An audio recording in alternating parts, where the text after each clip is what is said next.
Man, guys, what's good? This your boy 005 Dynasty. I'm back with another video. I'm a little sleepy, man. I gotta go to work tonight, so got some stuff I need to take care of. But today is the day, man. They drop in the MPC Sample, right? It's this little miniature box that looks like a plastic toy, which is designed to have the workflow of the older devices, but not sound like the older devices. So the videos are coming out, and I did not watch any of the videos. But what I did do was this. I clicked on one video and I paused it right away to not watch it. The advertisements were rolling anyway. And I went straight to the comment section. And I saw the video just got released and it was so many comments. So it goes to show you that the world, like people in the world, they don't have anything better to do with their minds other than focus on what the next person is doing with their mind. So the company is putting out a product. They just, make this product, they put it into stores or whatever. And then there's so many people in the world, their minds is wrapped around this product, or they're wrapped around the company and the product. Nobody's wrapped around doing something for themselves, man. People are so like dependent, man. This is the copy and clone generation, right? The copy and clone era, right? Copy and clone generation. And people mentally cannot be leaders. They cannot be inventors. They cannot think for themselves, guys. They depend on the company to do everything for them, man. As soon as the company launched this product and the content creators were allowed per the timeline to release their videos, the average consumer flocked to these videos to watch them immediately. These are the people that's in the industry. They're in the music industry, all these industries. These are the people walking next to you in the streets. These are the people that work with you at your 9-to-5 job. These people are not leaders. They don't use their own mind to do anything, man. They depend on any and everybody to do something for them. And they will accept whatever the company puts out. No matter what they put out, they will accept it. They will mentally trick themselves into believing everything about the company and the devices that are released. So I started to go down in the comments to look, right? So I'm looking at the comments for the Akai MPC Sample. That's what we're talking about, okay, guys? The Akai MPC Sample. This is the day that they launched it on the 24th, right?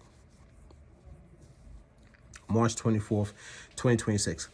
So, guys, in the comments, what I noticed was this, man. Everybody is watching the video with the big googly eyeballs. And they are waiting to hear something from the person who's presenting this device that gives them the nod to go and buy it, or gives them the pat on the back or the okay to say, it was okay that you bought it because it does this. That these people are not the type of people I would have sitting next to me or standing next to me as a CFO of an organization, man. These people, you don't want them to be managers in your job. You don't want them to be like supervisors. You don't want them to be any type. These are the people that literally have no brains, guys. So they're sitting there watching these videos, and in a comment, they was waiting for people to say certain things about the device so that it makes them feel good about themselves inside, right? And these comments, it was a lot. These comments never focused on the sound of the device. So we're not even talking about sound when it comes to these devices anymore, guys. These people are literally just talking about the workflow. Like, how fast can they get a sample into the device and to do whatever, God knows what, with the sample.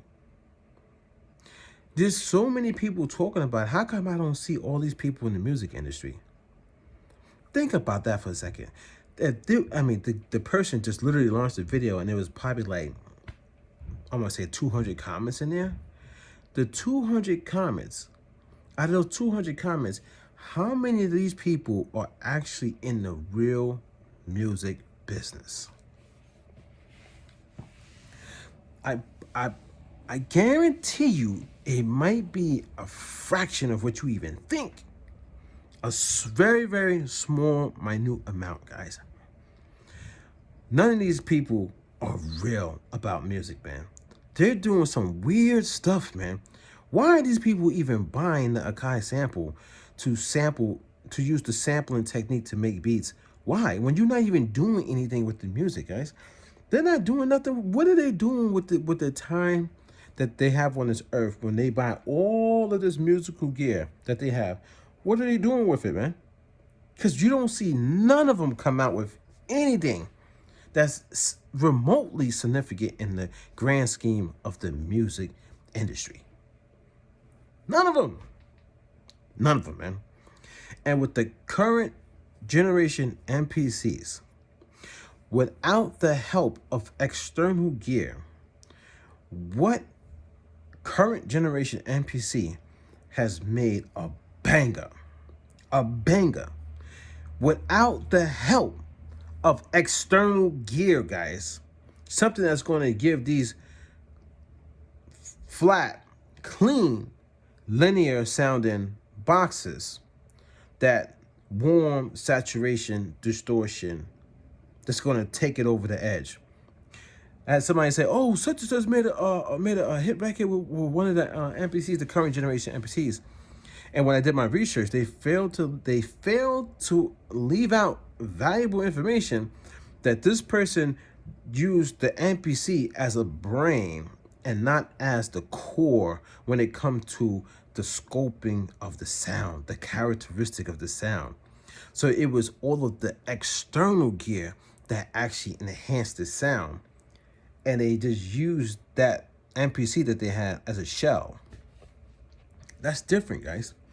The older MPCs had the external gear basically built into it, guys. Not as extensive, like, you know what I'm saying? Like, not like this, that, like, you know what I'm saying? But the overall body of the machine was built in a way that gave it a tonal characteristic sound.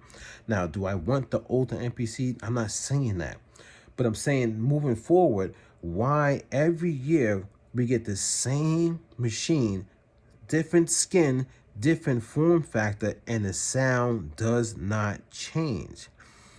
The main reason why is because technology keeps advancing, guys. And since technology keeps advancing and they get down to, now they got nanomites. I'm talking about 0.2. If I'm not mistaken, I saw something on that where it says 0.2 nanomite transistors. That's going to move the sound, the electrons, so fast on those chips, right? That you're going to have such a clean, flat, linear sound. That's what you're getting. So what are those? The builders are called fobs. I forget what the building is called, man. I should probably jump over here, jump on the computer. Matter of fact, do your research. They have specific buildings that build these chips, and these chips have like light, a certain type of light that, and certain types of solution, and this and that. And it's crazy. Like, they use so much water, and they use so much light, and they're using copper, they're using sand. I've been doing my research on this stuff, guys. But there's a company that figured out how to mass produce these chips. They're making chips, so many at one time. So they engineered technology around this new nano, whatever, you know what I'm saying, style of making these chips, and making the electrons move so fast that it has, it helps, right? That none of these companies, no matter what company it is, guys, unless it's a small company that's just technically they're focused on the older sound. They're not going to go against the industry. They're not going to build their own big infrastructure just to make specific types of sounding devices. So this is what I'm understanding. So what I'm understanding now is, guys, all these machines moving forward are going to be this flat, clean, linear sound. And now they're not building character into the devices anymore. They're allowing you to apply character after the fact. So for all the people like the old heads who go on YouTube and they talk about this and they talk about that when it comes to sound, just know if you do a little bit of research and you do a little bit of digging, I'm talking about, you know what I'm saying, a little bit of digging. I do a lot of digging, a lot of deep diving, you know what I'm saying? It might take me hours just to find one thing, but I do deep diving. They're not going to go back. They're going to continue to move. They're going to continue to move engineering forward. And what I'm seeing is, though, the sound of the actual core boxes that we have is not going to change. They're all going to sound the same. They're all going to be flat, linear. They're all going to have these, nano, you know what I'm saying? They're going to have all that, all these chips, these transistors. They're going to have the same thing. Whatever the market is supplying, they're going to order the same chips that this company is ordering, this company is ordering, this company is ordering. You could order it yourself. You could order the same chips that they're putting in these MPCs and build your own MPCs type of a system. You can't copy them, but you know what I'm saying? You could build your own drum machine sampler. You could do it yourself. And because you could just buy the same chips that they're getting. Just get it in bulk. So the way moving forward is, in order for you to get your sound to sound good, you kind of got to listen to what some people are saying, especially what I'm saying. I'm not trying to tell you listen to everything I'm saying, but the way that I do it is to get like that little bit of grit, get like that texture, get that Ghost Wave sound, is I understood before I put my sound into the MPC, I'm not trying to bake it in the mix after the fact when it becomes a digital signal. I need to put it into the sound first. So my sound, before it even touches any MPC system, has to go through some sort of processing, specifically analog processing, which actually gives it that character and tonal, you know what I'm saying? Before it hits the MPC. Once it hits the MPC, then I got it. It's locked, and now I can manipulate it even more, doing effects and stuff of that nature, right? So I say all that to say this. When you buy the MPC sample, right, just know you're basically getting an MPC, guys. Stripped down functions from the MPC Live, the MPC Live XLs, and so forth. You're not going to get the tonal characteristics of the sound that you think you might get from the older MPCs or for just going through outboard gear. So when you get this small little box, just know when you're sampling from some place, you're still going to have to go out this small little box and enhance the sound even more to get it up to speed to sound like a record that's going to play on the radio. You cannot just sample off of YouTube or Splice, whatever, or the company units, all these companies that, Cybatics, you cannot just take from them, put it into the small device, make your beat, chop it up, do all your inspiration stuff, make a beat, if you can make a song, I don't know, and then export it out and think it's going to have those frequencies, it's going to have that sound that's going to resonate and vibrate with people. It's not going to happen. Even the people who are using the MPC Live Mark II that made good records, they had to go out that MPC into some type of analog gear, or they probably was doing it the smart way, and before the sound even got into the MPC Live Mark II, they put it through analog processing, and then they put it into the MPC, and then they went back out the MPC into some more processing. They're layering this stuff, guys. They're stacking it. They're really getting that thick, full, and rich sound. So just understand that, guys. Just understand. And then the thing that's so crazy is I'm only talking to a small amount of people, guys, because all these people that I see in the comment section, they don't even care about the sound, guys. They only care about the workflow. But since you only care about the workflow and you don't care about the overall embodiment of sound in general, these people are never going to make it, man. You have to understand every aspect of it. You got to understand the sound and the workflow. Everybody's trying to leave out sound when you're dealing with music. That it's kind of dumb to me. I don't see how people can leave out sound, but they're dealing with music. They just thinking like sound. I think they're just thinking like sound is sound. But even if you look at the old videos from like Michael Jackson, did you see the rooms that they were sitting in? Did you see how they was recording sound? They were layering, they were doing so much stuff to get sound to be to that level, guys. I don't know. And another thing is, man, this sampling thing, guys. This sampling thing, to be honest with you, man, you guys, come on, man. Like, I kind of, I believe you guys can get past sampling, man. That's another thing I'm going to talk about. I believe you guys can find it in your heart to get past sampling is so easy. It's so redundant, overblown, like overused. Is to me, it's boring as hell now. It's just every time I hear a sample beat and it's like a soul sample, I don't want to hear it anymore, man. I've heard it a billion times for going on decades now. Where is the originality at, man? That's what I'm trying to bring with Ghost Wav, man. Trying to bring back originality. You guys just want to sample. You want to do the easy work for, and then I don't understand how people could keep hearing this sample technique and still think it's dope. You niggas don't get. Pardon my friend. Pardon. My bad, yo. 2003 Dynasty almost came out. Well, that was Legacy. 2003 Legacy almost came out just now. That's wild. That was wild. I apologize. I almost went there. But I didn't say the word, you know what I'm saying? I always say Nigga, you know what I'm saying? It doesn't make it any better, but it's not the other way. But anyway, so you guys with this sampling, man. I know this. I'm living proof that there's another way. Do I know everything about music production? No. Am I the GOAT of music production? No, I never tried to be. I don't even want to be. You know what I'm saying? But am I the founder of my own genre of music? Yes, I am. Ghost Wav. Cinematic air hop. A sound that floats.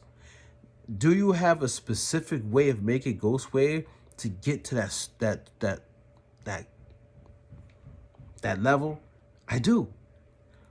And it starts with your very first initial sound, not the digital sampler.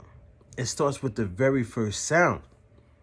If you get a great sound source first and then push that sound source through analog gear and then it goes into the digital sampler, it's going to sound amazing. And then you could go out the digital sampler into effects and bring it back into the digital sample, resample it, right?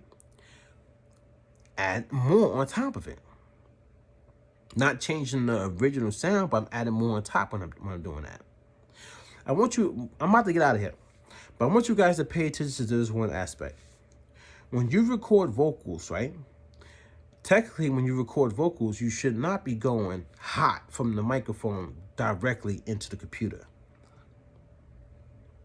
You're supposed to be going from the microphone into a signal chain.